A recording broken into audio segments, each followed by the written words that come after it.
অরুণদা কেমন লাগছে বলো দেখি। একটা কথা বলা যেতে পারে, ধর্মতলা শিয়ালদা যেখানে দই খাও না কেন। কি দই নিয়ে এসছো? দই নিয়ে এসছো?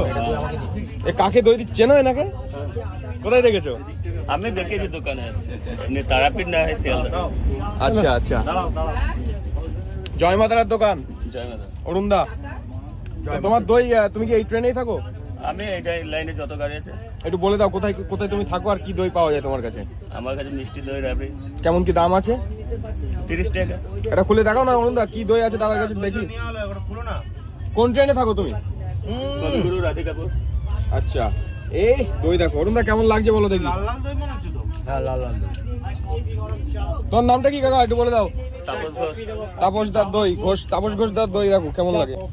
একটা কথা বলা যেতে পারে, ধর্মতলা শিয়ালদা যেখানে দই খাও না কেন, যেখানেই দই খাও না কেন, এই দাদার একবার যদি আপনারা এই মায়ের বাড়ি তারাপীঠ বা মালদা যেতে যেতে যদি এইসব ট্রেনে দেখেন, দাদা আপনার নামটা বলুন না দাদা। তাপস।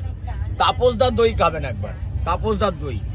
ঠিক আছে, আমি একটু একদম। কাজ করবো। হ্যাঁ, Okay. তাপস দার দই খাবেন, মুখে লেগে থাকবে। 30 টাকা করে? 70 টাকা। ওকে। 30 টাকা না 30,000 টাকা করে। ও